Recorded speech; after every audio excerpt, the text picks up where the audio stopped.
Howdy there, and welcome to A Bite at Freddy's, a game that many people have been talking about, and even praising as much as some even mainline games. Which I'm not here to do. I have my fair bit of nitpicks with the game, of course, but before that, I must thank y'all for 500 subscribers, which is way more than I expected to finish the year with. And second, if you'd like to perhaps talk with other members of the community, which we slowly build day after day, then consider joining it. The link is right down below, and maybe you'll have some fun there, who knows. But anyway, let's get straight into the video.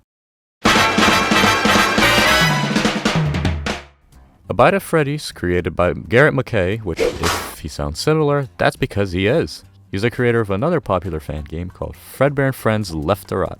But back on the topic. A Bite at Freddy's in a nutshell is basically, what if Freddy sold burgers instead of pizza? That's basically all there is.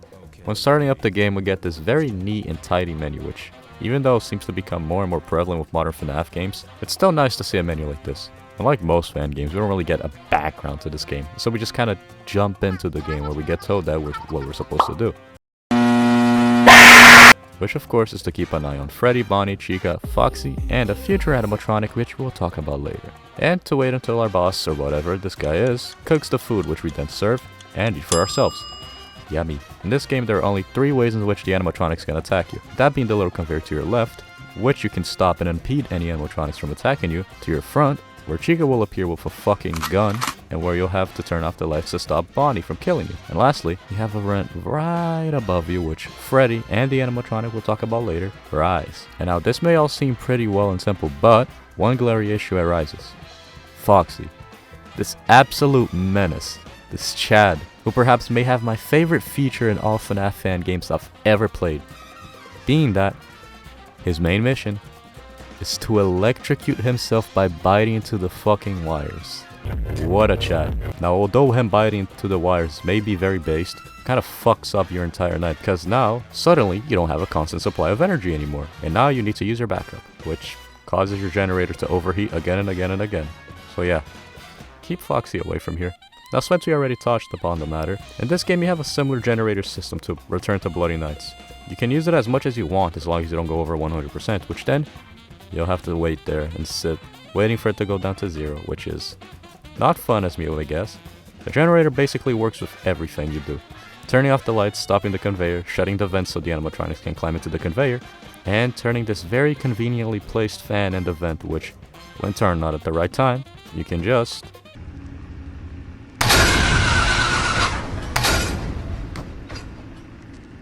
decapitate Freddy.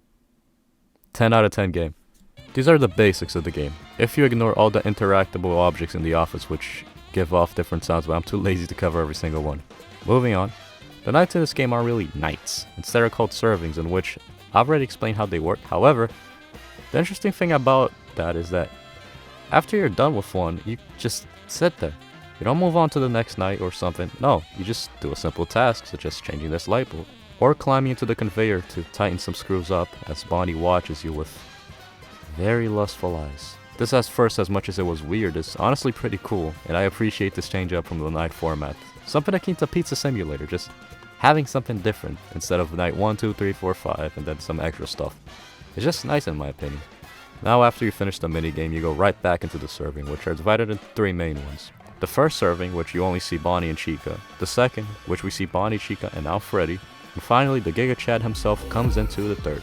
I'm not gonna lie to you though, difficulty in this game, very underwhelming. The game certainly isn't hard, which was great for making the video, but for actually playing the game, doesn't really feel accomplishing. Instead, after you're done with the 3 servings, you're just sitting there like, that's it?